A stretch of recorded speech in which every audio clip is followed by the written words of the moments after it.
So viewers, if you own this 2011, it's a Subaru Outback, and you get this roaring sound, and you don't know if it's front or rear, but you kind of suspect it's the rear. And I've done videos on these before where you just grab the spring right here, and you spin the tire, and you can feel which tire it is. So I'm going to change this hub bearing and show you how we do this. So here's what you're going to need to do after you get the tire off. You're going to have to get the piston pushed back a little bit on that rotor. I do that little screwdriver and get a little pressure right here and do that.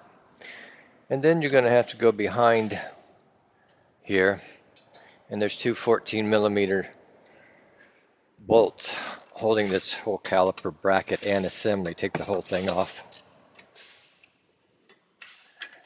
Now if you don't have a caliper hanger to hang your caliper up to keep the weight off of the hose, set it back up inside on top of the upper control arm, which I may do that on this one, but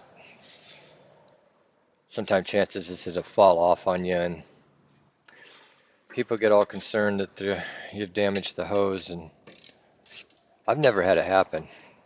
Not saying that it can't happen, but I've never had it happen.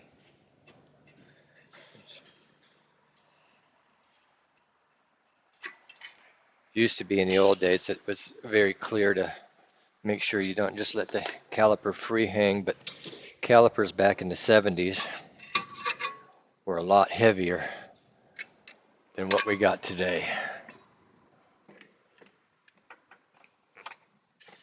So I think that a lot of times that it's not going to do that.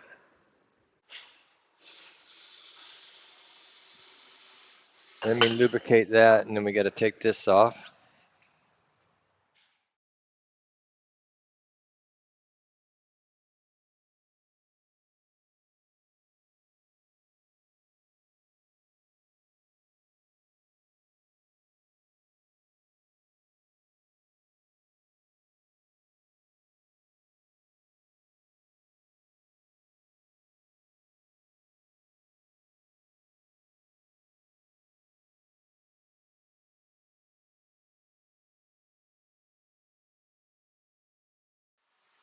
Okay, so I switched tools to the little impact gun.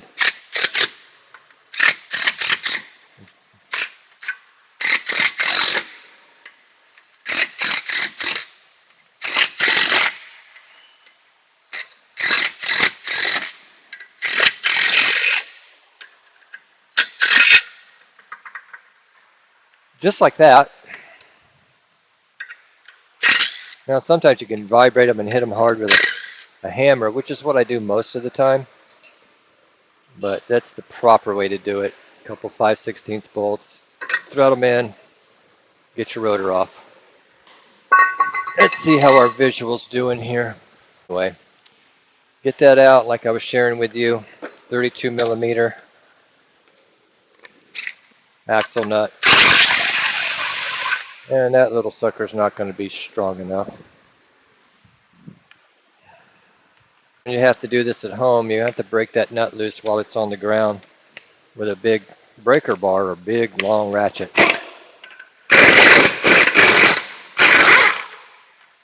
There we are, 32mm. And it's out. I'm going to set my tools up there. Now this thing's got 4 bolts in the back. If that CV axle moves, which it's not moving right now, we're going to lubricate again with some of this stuff. It's called Freon. I kind of like it actually. Works good. It's cheap. Not selling products or anything or sponsoring anybody by anybody, but get that bolt kind of even with it so you don't booger the threads up. And we're going to see if we can tap it just some with a hammer and make the axle move. If not, there's another way to do this. We got movement. See that?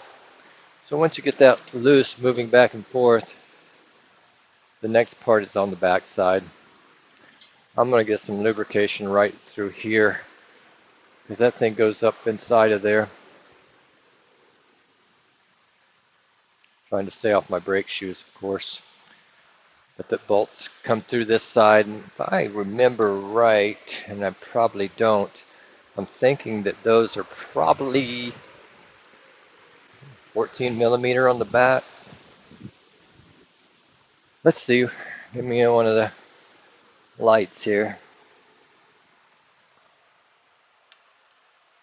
Yeah, it kind of looks like 14 millimeter to me. Let's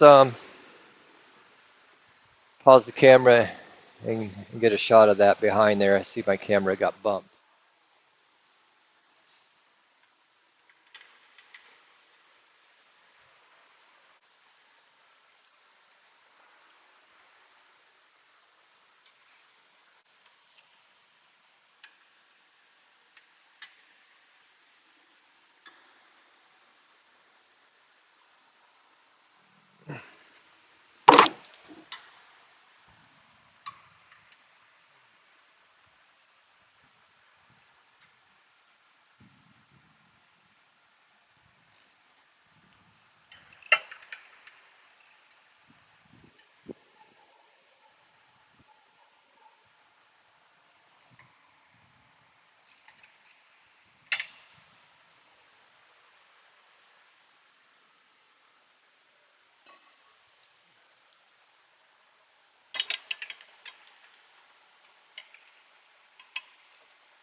On the back, got my Milwaukee here.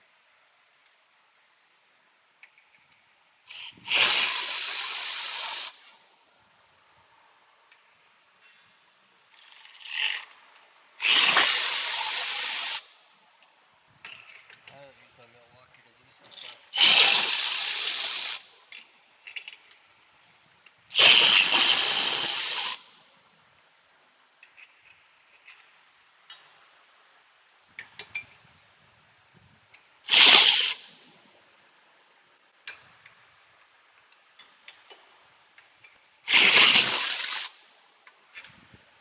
Those are out.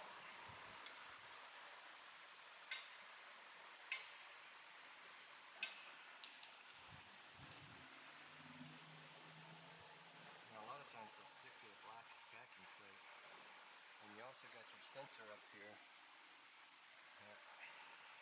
Sometimes it's best to take that sensor out so you don't damage the sensor itself.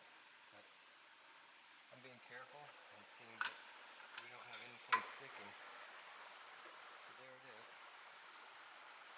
One rear hub bearing removed. 2011 Subaru. Let's give you a part number.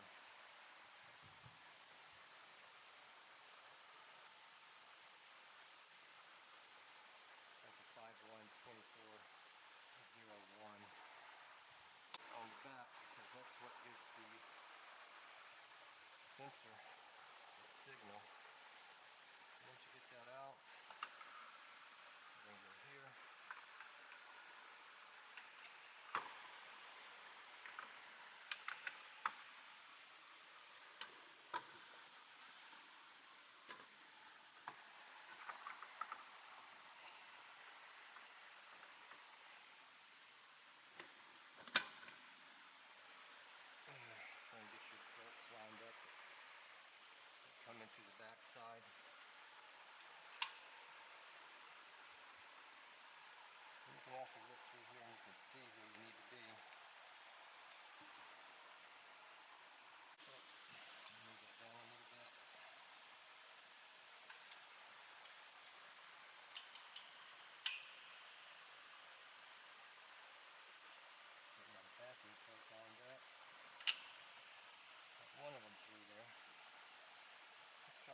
am going slow.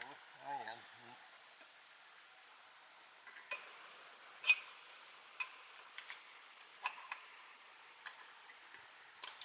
There we go. Who needs a light anyway? That's why they call them drop lights. So let's get that in there.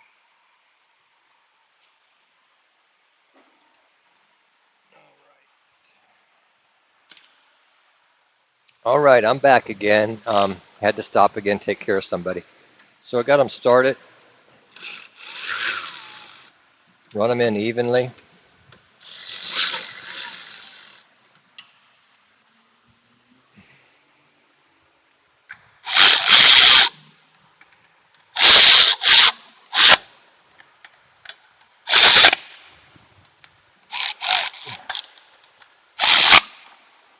If you want torque specs and you want a torque person that kind of like torques everything, I haven't looked it up yet. But typically, me, I don't torque everything, just real critical stuff. So I want to tell people, once you get a good feel for things, just tight.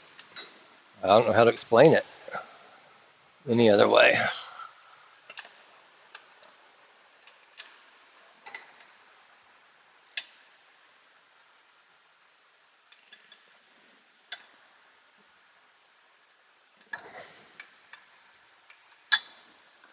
Now we will torque the big nut in the center, obviously, because if you don't torque that correctly, we'll come back and the bearing will be shot because you over tightened it or too loose and it's going to wobble. So I'll pause and go look up that torque spec on that axle nut. So your 32 millimeter nut, and the torque on this is 177 foot-pounds. And on this particular car, the easiest way to do that is to lower it, have somebody press on the brake pedal. So we'll do that later. Let's put our rotor on. Let's go ahead and put our caliper back on.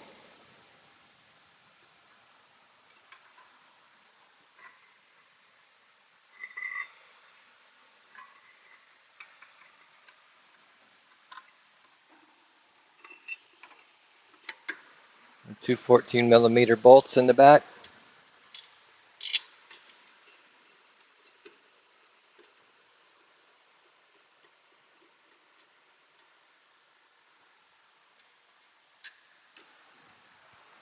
Run those in with our Milwaukee.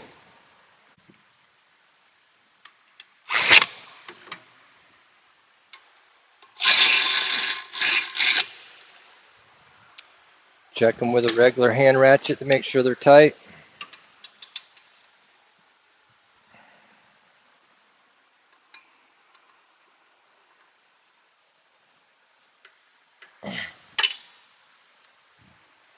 Let the car down, have somebody press on the brake pedal. Jeremy, when I let this down, would you just sit in it, pump the pedal up, and then hold it down for me?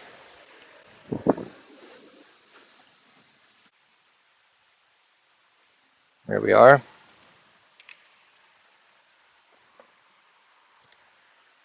My socket over here. Jeremy's inside. He's pumping the pedal up. But I got a ways to go before it's tight.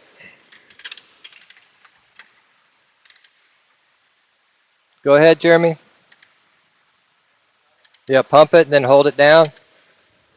All right, hold it down. 177 foot-pounds. Harder. Let off and hit it hard again.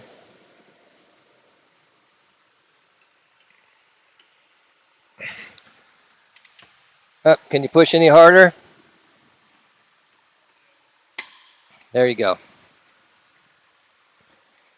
Click it or tick it, right? 177. Okay, Jeremy, thank you.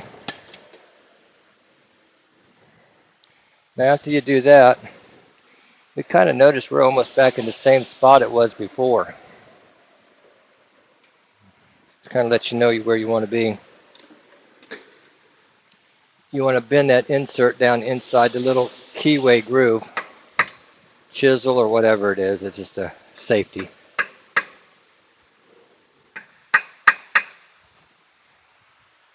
And put your tire on, and you're done. That's it. So once again, I want to thank you for tuning in. 2011 Subaru Outback rear axle bearing replacement. Subscribe, like the channel. Hopefully more to come.